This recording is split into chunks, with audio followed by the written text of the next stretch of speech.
Hi, നമസ്കാരം.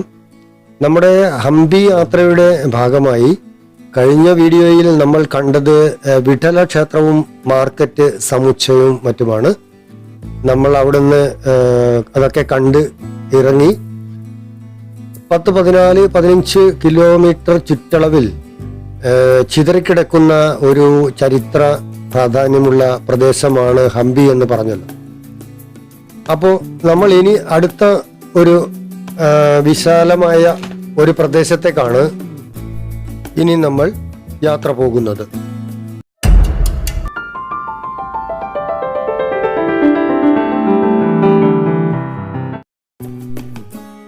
ഏതൊരു യാത്രികനെ സംബന്ധിച്ചിടത്തോളവും അത്യപൂർവമായ അനുഭവം നൽകുന്ന ഒരിടമാണ് ഹംപി എന്ന് പറയാം. 13 മുതൽ 16 വരെയുള്ള നൂറ്റാണ്ടുകളിൽ ഒരു വലിയ ജനസമൂഹത്തിന്റെ തലസ്ഥാനമായിരുന്നു ഈ ഹംപി എന്ന പ്രദേശം. ചരിത്രപരമായി നോക്കുകയാണെങ്കിൽ ദക്ഷിണ ഇന്ത്യയുടെ തന്നെ ഏറ്റവും മികച്ച ഒരു ചരിത്രകാലം പറയുന്ന സ്ഥലം. ദക്ഷിണേന്ത്യയിൽ ഏറ്റവും ശക്തിയും സമ്പന്നതയും ഏറ്റവും വലുതുമായ ഒരു രാജ്യത്തിന്റെ ചരിത്രമാണ് നമ്മൾ പറയുന്നത്. ഹംപി സന്ദർശിക്കുന്ന ഏതൊരാൾക്കും അതിന്റെ ഭൂപ്രകൃതി കണ്ടു തന്നെ അത് മനസ്സിലാക്കാൻ കഴിയും. പണ്ടുകാലത്ത് അതിവേഗതയിൽ ഒഴുകിയിരുന്ന തുംഗഭദ്ര നദി ഒരു വശത്തും ചുറ്റും മലനിരകളും ഇടയിൽ കൃഷിയിടങ്ങളുമൊക്കെയായി അതിമനോഹരമായ ഒരിടമായിരുന്നു ഹംപി. അങ്ങനെയുള്ള ഹംപിയെയാണ് 16-ാം നൂറ്റാണ്ട് കാലത്ത് ദക്ഷിണ ഇന്ത്യയുടെ അടയാളമായി മാറിയ വിജയനഗര സാമ്രാജ്യമായി സൃഷ്ടിക്കപ്പെട്ടത്. വിജയനഗര സാമ്രാജ്യത്തിന് മുമ്പേ ഈ മേഖലകൾ പലതരം രാജ്യങ്ങൾക്ക് കീഴിൽ നിലനിന്നിരുന്നതാണ്. ഉത്തരേന്ത്യൻ സുൽത്താൻമാരുടെ ആക്രമണമാണ് വിജയനഗര സാമ്രാജ്യത്തിന് തുടക്കം ആയത് എന്ന് പറയാം. ഉത്തരേന്ത്യൻ ആക്രമണത്തിൽ നിലവിലെ രാജ്യങ്ങൾ ഒക്കെ തകരുകയും എന്നാൽ ഡൽഹി സുൽത്താൻമാർക്ക് ഇവിടെ ശക്തമായ നിലനിൽപ്പ് സാധിക്കാതെ വന്നതോടെ ഇവിടെ ഒരു സാമ്രാജ്യത്തിന് തുടക്കമിടുകയും അതിൽ ഏറ്റവും ശക്തമായി വിജയനഗരം സൃഷ്ടിക്കപ്പെടുകയും ചെയ്തു. ചരിത്രത്തിന്റെ ആഴത്തിലേക്ക് നോക്കുകയാണെങ്കിൽ 14-ാം നൂറ്റാണ്ടിന്റെ തുടക്കകാലത്ത് 1303 മുതൽ 1327 വരെയുള്ള കാലത്ത് കാമ്പിളദേശം എന്നത് ഒരു സ്വതന്ത്ര രാജ്യം എന്ന നിലയിൽ വരികയുണ്ടായി. കാമ്പിളയും അച്ഛൻ മുന്താടി സിംഗയും ദേവഗിരിയുടെ യാദവ ഭരണാധികാരിയായ രാമദേവയുടെ സാമന്തന്മാർ ആയിരുന്നു. ഇന്നത്തെ ഹംപിയിൽ നിന്നും വെറും 19 കിലോമീറ്റർ ദൂരത്താണ് ഈ കാമ്പിളദേശം എന്ന് ഓർക്കുക. ഡൽഹി സുൽത്താൻമാർ ദേവഗിരി പിടിച്ചെടുത്തതോടെ കാമ്പിള ദേശം സ്വതന്ത്രമായി. കാമ്പിളദേവ കഴിവുള്ള ഒരു നായകൻ ആയിരുന്നതുകൊണ്ട് തന്നെ അദ്ദേഹം എതിരാളികൾക്ക് മുന്നിൽ ശക്തനായി നിലകൊള്ളുകയും ഘട്ടം ഘട്ടമായി പല പ്രദേശങ്ങളും പിടിച്ചടക്കുകയും ചെയ്തു. ഇന്നത്തെ ആനന്ദപൂർ, ചിത്രദുർഗ, ഷിമോഗ തുടങ്ങി പല മേഖലകളും ഇതിൽ വരുന്നു. എന്നാൽ നിരന്തര പോരാട്ടങ്ങൾക്ക് അപ്പുറം 1327 മുഹമ്മദ് ബിൻ തുഗ്ലക്കിന്റെ മുന്നിൽ ഇവർ പരാജയപ്പെട്ടു. കാമ്പിളദേവ കൊല്ലപ്പെട്ടു. അതിനു മുന്നേ തന്നെ കാമ്പിളയുടെ മകൻ രാമനാഥനും യുദ്ധത്തിൽ കൊല്ലപ്പെട്ടിരുന്നു. അതോടെ കാമ്പിളദേശം ഡൽഹി സാമ്രാജ്യത്തിന്റെ ഭാഗമായി മാറി. സത്യത്തിൽ ഇവിടെയാണ് വിജയനഗര സാമ്രാജ്യത്തിന്റെ തുടക്കം ഉണ്ടാകുന്നത്. കാമ്പിളദേശത്തിന്റെ ധനകാര്യ മേഖലയിൽ ജോലി ചെയ്തിരുന്ന 2 സഹോദരന്മാർ ആയിരുന്നു ഹരിഹരയും ബുക്കയും. യുദ്ധസമയത്ത് ഇവരെ പിടിച്ചുകെട്ടി ഡൽഹിയിലേക്ക് കൊണ്ടുപോവുകയായിരുന്നു. 1329 കാലത്ത് തുഗ്ലക്ക് ഉത്തരേന്ത്യൻ മേഖലകളിൽ തന്നെ ശ്രദ്ധ ചെലുത്താൻ ആരംഭിച്ചതോടെ ദക്ഷിണേന്ത്യ മേഖലയിൽ കലാപങ്ങൾ പൊട്ടിപ്പുറപ്പെടാൻ തുടങ്ങി. ഈ മേഖലകളിൽ സൈന്യം പല രീതിയിൽ ശ്രമിച്ചു നോക്കിയിട്ടും കലാപം നിയന്ത്രിക്കാൻ കഴിഞ്ഞില്ല. അതോടെ ഡൽഹി സുൽത്താൻമാർ ഹരിഹരെയും ബുക്കയെയും കലാപം നിയന്ത്രിക്കാൻ ഇവിടേക്ക് നിയോഗിച്ചു. സഹോദരന്മാർ ചേർന്ന് അതിവേഗം കലാപങ്ങൾ അടിച്ചമർത്തുകയും സ്വതന്ത്രമായ ഒരു ഭരണതലം തന്നെ സൃഷ്ടിക്കുകയും ചെയ്തു. അധികം താമസിയാതെ തന്നെ ഡൽഹിയുമായുള്ള ബന്ധം ഉപേക്ഷിച്ചുകൊണ്ട് ഒരു സ്വതന്ത്ര രാജ്യത്തിന് തന്നെ അവർ തുടക്കമിട്ടു. അതാണ് വിജയനഗര സാമ്രാജ്യം. ഹരിഹര എന്നത് സംഗമയുടെ 5 മക്കളിൽ മൂത്തവനായിരുന്നു. മറ്റുള്ളവർ കമ്പന, ബുക്ക, മാരപ്പ, മൂടപ്പ തുടങ്ങിയവർ. ഇവർ തങ്ങളുടെ സൈന്യം വിപുലീകരിച്ച് ഓരോ രാജ്യങ്ങളായി പിടിച്ചെടുത്ത് ഭരണം ആരംഭിച്ചു. ഇവർക്ക് എപ്പോഴും നിർദ്ദേശങ്ങൾ നൽകിക്കൊണ്ട് വിദ്യാരംഭ എന്ന ഒരു സന്യാസിയും ഒപ്പമുണ്ടായിരുന്നു. അദ്ദേഹത്തിന്റെ നിർദ്ദേശങ്ങളിൽ വളർന്ന ഹരിഹരയും ബുക്കയും അവരുടെ തലസ്ഥാന നഗരത്തിന് തുടക്കമിട്ടു. അതാണ് വിജയനഗര, വിദ്യാനഗര എന്നൊക്കെ പറയുന്ന ഇന്നത്തെ ഹംപി എന്ന് പറയാം. തുംഗഭദ്ര നദിയുടെ ദക്ഷിണ ഭാഗത്തായി അങ്ങനെ ഹംപി നഗരം ഉയർന്നു വന്നു തുടങ്ങി. ചെറിയൊരു കോട്ട മതിലുകളൊക്കെ ഉയർത്തി 1343 ആ നഗരം പൂർണ്ണമായി. വിരൂപാക്ഷ ദേവന്റെ സേവകർ എന്ന നിലയിലാണ് ഹരിഹയും ബുക്കയുമൊക്കെ ഇവിടെ ഭരണം നടത്തിയിരുന്നത് എന്ന് കാണാം. ഹരിഹര ഒന്നാമൻ 1336 മുതൽ 1355 വരെയും ബുക്ക 1355 മുതൽ 1377 വരെയും ഭരണം നടത്തിയതായി പറയപ്പെടുന്നു. ഇദ്ദേഹത്തിന്റെ ഭരണകാലത്താണ് ഹംപിയിൽ വിശാലമായ നിർമ്മാണ പ്രവർത്തനങ്ങൾ നടക്കുന്നത്. 1377 ബുക്കയുടെ മകനായ ഹരിഹര രണ്ടാമൻ അധികാരത്തിൽ എത്തുകയും 1404 വരെ ഭരണം നടത്തുകയുമുണ്ടായി.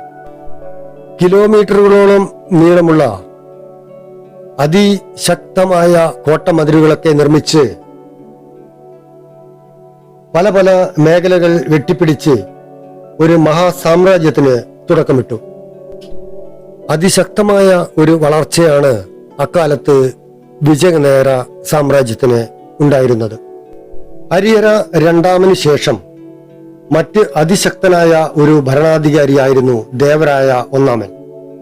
അദ്ദേഹത്തിന്റെ കാലത്താണ് രാജ്യം പ്രൗഢിയിലേക്ക് വളരാൻ തുടങ്ങിയത്. പിന്നീട് വന്ന രാജാവാണ് ദേവരായ രണ്ടാമൻ. അദ്ദേഹത്തിന്റെ ഭരണകാലം 1422 മുതൽ 1446 വരെയായിരുന്നു. ഇദ്ദേഹത്തിന്റെ ഭരണകാലത്ത് രാജ്യത്തിന്റെ അതിർത്തിയിൽ തന്നെ വലിയ മാറ്റങ്ങൾ സംഭവിക്കുകയുണ്ടായി.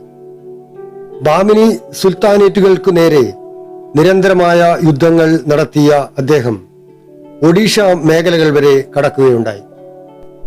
ഇതിനിടയിൽ രാജ്യത്ത് പല പ്രശ്നങ്ങളും ഉയർന്നു വരാൻ തുടങ്ങി. എതിരാളികളുടെ നിരന്തരമായ അധിനിവേശവും അട്ടിമറിയും ഒക്കെയായി സാമ്രാജ്യത്തിന്റെ കെട്ടുറപ്പിന് തന്നെ പ്രശ്നങ്ങൾ സൃഷ്ടിക്കപ്പെട്ടു. വർഷങ്ങൾക്ക് അപ്പുറം 1492 തുളുവ ജനറൽ ആയിരുന്ന നാരസ നായക്ക് കുട്ടിയായിരുന്ന ഉമ്മാടി നരസിംഹയെ തടവിലിടുകയും ഭരണമേഖലകൾ നിയന്ത്രിക്കാനും ആരംഭിച്ചു. ഇദ്ദേഹത്തിന്റെ തുടർച്ചയായി വന്നത് വീര നരസിംഹയാണ്. ഈ കാലത്ത് 1505 രാജാവാകേണ്ടിയിരുന്ന ഇമ്മാടി നരസിംഹ കൊല്ലപ്പെട്ടതോടെ വീര നരസിംഹ രാജാവായി. അതോടെ വിജയനഗര സാമ്രാജ്യത്തിൽ തുളുവ വംശവും സൃഷ്ടിക്കപ്പെട്ടു. 1509 വരെ ഭരണം നടത്തിയ വീര നരസിംഹയെ പിന്തുടർന്ന് എത്തിയ ഭരണാധികാരിയാണ് കൃഷ്ണദേവരായ. വിജയനഗര സാമ്രാജ്യത്തിന്റെ ചരിത്രത്തിൽ ഏറ്റവും പ്രധാനപ്പെട്ട വ്യക്തിത്വം ഇദ്ദേഹത്തിന് മാത്രമായിരുന്നു. അതിശക്തനായ ഈ ഭരണാധികാരി 1509 മുതൽ 1529 വരെ ഭരണം നടത്തിയ കാലത്ത് വിജയനഗര സാമ്രാജ്യം അതിന്റെ പരമാവധി വ്യാപ്തിയിൽ എത്തിയിരുന്നു. അദ്ദേഹത്തിന്റെ സൈന്യം എവിടെയും വിജയം വരിക്കുകയും സാമ്രാജ്യത്തിന്റെ സകല മേഖലയിലും ഉയർച്ച ഉണ്ടാവുകയും ചെയ്തു. ബാമിനി സുൽത്താൻമാർക്ക് എപ്പോഴും പരാജയം കൃഷ്ണൻ നായരുടെ കാലത്ത് ഉണ്ടായിരുന്നു. അദ്ദേഹത്തിന്റെ കാലത്ത് ഹംപിയെ നഗരസമാനമായ നിലയിലേക്ക് ഉയർത്തി. ബിജാപൂർ ആക്രമിക്കാനുള്ള തയ്യാറെടുപ്പിനിടയിലാണ് കൃഷ്ണദേവരായർ 1529 മരണപ്പെടുന്നത്. കൃഷ്ണദേവരായർക്ക് ശേഷം അച്യുതരായയാണ് സാമ്രാജ്യത്തിന്റെ ഭരണാധികാരിയായി വന്നത്. 1529 മുതൽ 1542 വരെ ഇദ്ദേഹം ഭരണം നടത്തി. അച്യുതരായെ പിന്തുടർന്നുകൊണ്ട് കുഞ്ഞായിട്ടുള്ള വെങ്കിട്ടരാമനെ അധികാരത്തിൽ കൊണ്ടുവന്നെങ്കിലും അധികം താമസിയാതെ ആ കുഞ്ഞ് കൊല്ലപ്പെടുകയാണ് ഉണ്ടായത്. പിന്നീട് സദാശിവരായ ആണ് അധികാരത്തിൽ എത്തുന്നത്. എന്നാൽ ഇദ്ദേഹമൊക്കെ ഒരു പാവ പോലുള്ള ഭരണാധികാരി ആയിരുന്നു. പ്രധാനമന്ത്രി ആയിരുന്ന രാമയ്യയുടെ കയ്യിലേക്കായിരുന്നു സത്യത്തിൽ ഭരണകാര്യങ്ങൾ എത്തിയിരുന്നത് എന്ന് പറയാം. രാമരായ എന്നത് കൃഷ്ണദേവരായരുടെ മരുമകൻ ആയിരുന്നു. ഇതിനിടയിൽ രാമരായ ദക്കാൻ സുൽത്താനേറ്റുകൾക്കിടയിൽ പല യുദ്ധ നീക്കങ്ങളും നടത്തുകയുണ്ടായി. എന്നാൽ ഒടുവിൽ സുൽത്താനേറ്റുകൾ ഒരുമിച്ച് വിജയനഗര സാമ്രാജ്യത്തിനെതിരെ പട നയിക്കുകയാണ് കണ്ടത്. അങ്ങനെ 1565 വളരെ പ്രസിദ്ധമായ തളിക്കോട്ട യുദ്ധം നടക്കുകയുണ്ടായി. ആദ്യഘട്ടങ്ങളിൽ വിജയനഗര സാമ്രാജ്യം വിജയിച്ചു നിന്നെങ്കിലും 2 ജനറൽമാർ കളം മാറ്റി ചവിട്ടിയതോടെ യുദ്ധത്തിന്റെ ഗതി തന്നെ മാറുകയായിരുന്നു. യുദ്ധത്തിന്റെ ഒടുവിൽ രാമരായ പിടിക്കപ്പെടുകയും അഹമ്മദ് നഗറിന്റെ സുൽത്താന്റെ നേതൃത്വത്തിൽ ഉടനെ തന്നെ വധശിക്ഷ നടപ്പാക്കുകയും ചെയ്തു. അതോടെ നായകനില്ലാത്ത സാമ്രാജ്യം ചിതറി. സൈനിക തലങ്ങളിൽ വലിയ തോതിൽ ആശങ്കയായി. നിയന്ത്രിക്കാൻ ആരും ഇല്ലാത്ത സൈന്യത്തിന് വലിയ നഷ്ടം സംഭവിക്കാൻ തുടങ്ങി. രാമരായ കൊല്ലപ്പെട്ടതും സൈനിക മേഖലകളെ നയിക്കാൻ മാത്രം മറ്റൊരാൾ ഇല്ലാതെ പോയതും എതിരാളികളെ പ്രതിരോധിക്കാനുള്ള സാധ്യതകളെ അടച്ചു. മറ്റുള്ളവർ രാജ്യത്തിന്റെ സമ്പത്ത് കൈക്കലാക്കി രാജ്യം വിട്ട് ഓടിപ്പോവുകയാണ് ഉണ്ടായത്. ഹംപിയിലേക്ക് ഇരച്ചെത്തിയ ശത്രു സൈന്യം ഹംപി മേഖലയെ പൂർണ്ണമായും അഗ്നിക്ക് ഇരയാക്കി. എല്ലാം തച്ചു തകർത്തും പരമാവധി സമ്പത്ത് കൈക്കലാക്കിയും 6 മാസക്കാലം ഹംപിയെ അഗ്നിക്ക് ഇരയാക്കിക്കൊണ്ടാണ് ശത്രു സൈന്യം പട നയിച്ചത്. അതുവരെ പ്രൗഢിയും ഭംഗിയും സമ്പത്തും ഉണ്ടായിരുന്ന, എവിടെയും തലയുയർത്തി നിന്നിരുന്ന ഹംപി നഗരം തകർന്നടിഞ്ഞ് വെറും കൽക്കൂമ്പാരങ്ങൾ മാത്രമായി. അന്ന് യുദ്ധത്തിനിടയിൽ 2 നായകന്മാർ കളം മാറ്റി ചവിട്ടിയിട്ടും ഇവിടെ മികച്ച നായകർ ഉണ്ടായിരുന്നെങ്കിൽ ഹംപിക്ക് ഈ ദുർഗതി വരില്ലായിരുന്നു. തളിക്കോട്ട യുദ്ധത്തിന് ശേഷം വിജയനഗര സാമ്രാജ്യം പുതിയ തലസ്ഥാനമായി തെരഞ്ഞെടുത്തത് ബാംഗ്ലൂരിനടുത്തുള്ള പേണുക്കൊണ്ട ആയിരുന്നു. അതിനുശേഷം 1570 സദാശിവരായ മരണപ്പെട്ടതോടെ തിരുമല ദേവരായ വീണ്ടും ഭരണകാര്യം ഏറ്റെടുക്കുകയാണ് ഉണ്ടായത്. ഇദ്ദേഹത്തിന് ശേഷം മകനായ ശ്രീരംഗ ദേവരായ 1572 ഭരണം ഏറ്റെടുത്തു. ശ്രീരംഗ ദേവരായയുടെ കാലത്ത് പേനക്കൊണ്ട, ചന്ദ്രഗിരി, വെല്ലൂർ എന്നിവയായിരുന്നു ഈ സാമ്രാജ്യത്തിന്റെ നിർണായക പ്രദേശങ്ങൾ.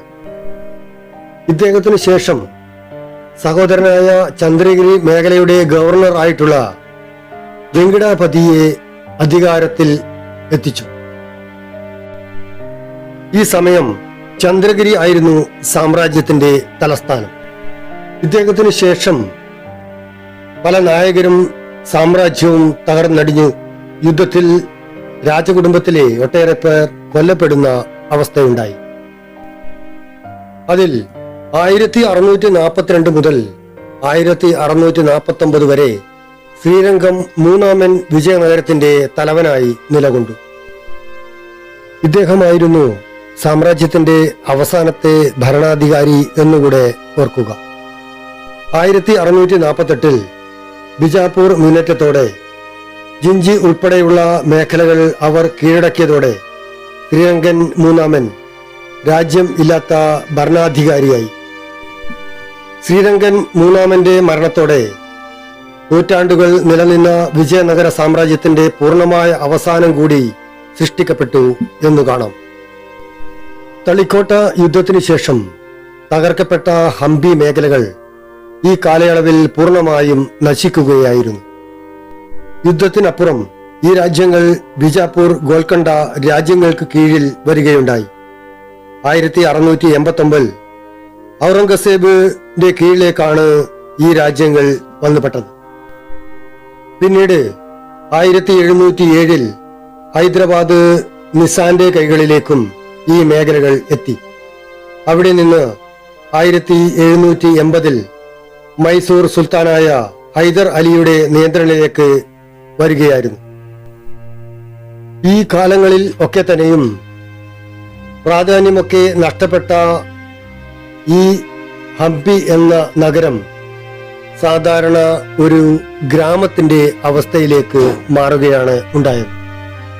വിജയനഗര സാമ്രാജ്യത്തിന്റെ നിർണായക ഘടകമായ വിരൂപാക്ഷ ക്ഷേത്രം ആ സാമ്രാജ്യത്തിന്റെ പ്രൗഢ ഗംഭീരതയുടെ അടയാളമായി ഇന്നും നിലകൊള്ളുന്നു. ഹംപിയിലെ കാഴ്ചകൾ ഇവിടം കൊണ്ടൊന്നും അവസാനിക്കുന്നില്ല.